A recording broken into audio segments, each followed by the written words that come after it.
ఆంధ్రప్రదేశ్ రాజకీయాల్లో ఎప్పుడు ఏ గొడవ ఏ మలుపు తిరుగుతుందో ఊహించడం ఎవ్వరి తరం కాదు. ఇటీవల పశ్చిమ గోదావరి జిల్లా ఆకివీడులో రేగిన ఒక ఆలయ వివాదం ఇప్పుడు రాష్ట్ర వ్యాప్తంగా ఒక పెద్ద సామాజిక రాజకీయ సంచలనానికి దారితీస్తుంది. కూటమి ప్రభుత్వంలో కీలక పదవిలో ఉండి MLA deputy speaker Raghu Rama Krishna Raju target గా ఇప్పుడు ఎస్సీ నేతలు దళిత సంఘాలు రోడ్లపైకి వస్తున్నాయి. ఈ గొడవ కాస్త ఇప్పుడు రఘురామ వర్సెస్ ఎస్సీ నేతలు అనే తీవ్రమైన వివాదంగా రూపాంతరం చెందింది. ఈ సెగ కృష్ణా జిల్లా తిరువూరుకు కూడా పాకింది. రఘురామను టార్గెట్ చేస్తూ తిరువూరు ఎమ్మెల్యే అనుచరులు ఒక బీభత్సమైన కత్తితో సోషల్ మీడియాలో ఓపెన్ వార్నింగ్ ఇవ్వడం కలకలం రేపుతోంది.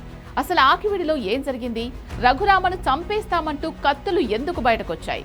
దీని వెనుక ఉన్న పెద్దల కుట్ర ఏంటి? ఈ రోజు వీడియోలో ఈ వివాదం వెనుక ఉన్న పూర్తి ఇన్సైడ్ స్టోరీని క్లియర్గా తెలుసుకుందాం.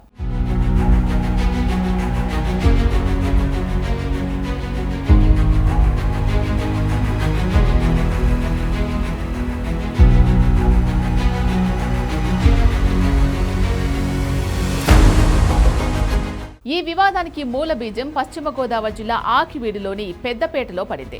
అక్కడ స్థానిక దళిత సామాజిక వర్గానికి చెందిన ప్రజలు ఎన్నో ఏళ్లుగా ఆరాధిస్తున్న గొంతెనమ్మ ఆలయం ఉంది. అయితే అదే స్థానంలో రామాలయాన్ని పునర్నిర్మించాలి అనే ప్రతిపాదన రావడంతో స్థానిక దళితుల నుంచి తీవ్ర వ్యతిరేకత వ్యక్తమైంది.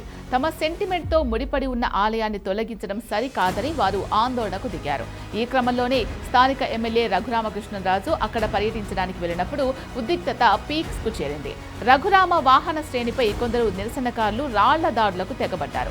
ఈ ఘటనను ప్రభుత్వం సీరియస్ గా తీసుకోవడంతో పోలీసులు రంగంలోకి దిగి పెద్ద ఎత్తున స్థానిక దళితులపై కేసులు నమోదు చేయడం, కొందరిని అరెస్ట్ చేయడం రాష్ట్ర వ్యాప్తంగా సంచలనం సృష్టించింది. ఆకివీడు ఘటన తర్వాత దళిత సంఘాలు, కొందరు ఎస్సీ నాయకులు రఘురామకృష్ణరాజు వైఖరిపై తీవ్ర స్థాయిలో మండిపడుతున్నారు. రఘురామ కావాలనే హిందుత్వ ఎజెండాతో దళితుల ఆత్మ గౌరవాన్ని దెబ్బతీస్తున్నారని, ఆలయాల పేరుతో దళితులపై కక్ష సాధింపు చర్యలకు పాల్పడుతున్నారు అనే విమర్శలు వెల్లువెత్తాయి. అయితే రఘురామ వర్గం మాత్రం ఈ ఆరోపణలను పూర్తిగా ఖండిస్తోంది.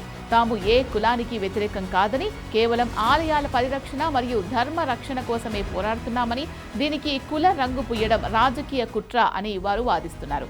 ఏదేమైనప్పటికీ ఈ గొడవతో ఏపీలో రఘురామ వర్సెస్ ఎస్సీ నేతలు అనే పొలిటికల్ వార్ స్పష్టంగా కనిపిస్తోంది. ఆకివీడు సెగ కాస్త ఇప్పుడు కృష్ణా జిల్లా తిరువూరు నియోజకవర్గానికి పాకి మరింత ప్రమాదకరంగా మారింది. ఆకివీడు వ్యవహారంలో రఘురామ వైఖరిని నిరసిస్తూ తిరువూరు ఎమ్మెల్యే అనుచరులుగా స్థానిక ఎస్సీ నేతలుగా గుర్తింపు పొందిన కారే నవీన్, అతని సోదరుడు కారే ప్రవీణ్ సోషల్ మీడియాలో ఒక కత్తితో ఉన్న ఫోటోను షేర్ చేస్తూ సంచలన పోస్ట్ పెట్టారు.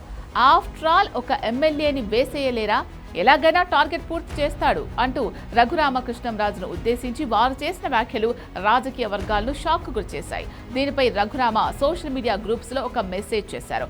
స్థానిక ఎమ్మెల్యే అండ చూసుకొని నియోజకవర్గంలో జెడ్పీటీసీ టికెట్ ఆశిస్తున్న ఈ ఇద్దరు నేతలు ఒక డిప్యూటీ స్పీకర్ స్థాయి వ్యక్తికి ఇలా కత్తితో ఓపెన్ వార్నింగ్ ఇవ్వడం ఏపీ వ్యాప్తంగా కలకలం రేపింది. తనపై జరుగుతున్న ఈ కుట్రను స్వయంగా రఘురామకృష్ణరాజు తన అధికారిక వాట్సాప్ గ్రూపుల్లో బయటపెట్టారు. సదరు నేతలు కత్తి స్టిల్తో పెట్టిన పోస్టును షేర్ చేస్తూ దీని వెనుక ఉన్న పెద్దల కుట్రను పోలీసులు ఛేదించాలి, చూద్దాం నాయకులు ఎవరు ఎలా అడ్డుపడతారో, అసలు రంగు బయటపడుతుంది, రాజ్యాంగాన్ని రక్షించుకుందాం అంటూ రఘురామకృష్ణరాజు ఘాటుగా స్పందించారు.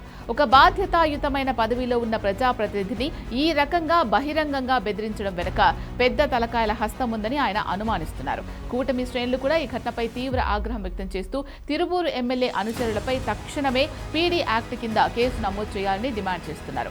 ఆకివీడు ఆలయం వివాదం కాస్త ఇప్పుడు కత్తుల దూషణల వరకు వెళ్లింది.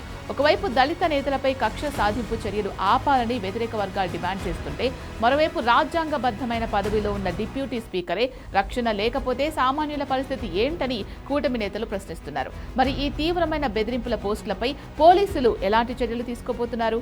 తిరువూరు ఎమ్మెల్యే అనుచరుల వెనుక ఉన్న ఆ పెద్దలు ఎవరు అనేది తేలాల్సింది.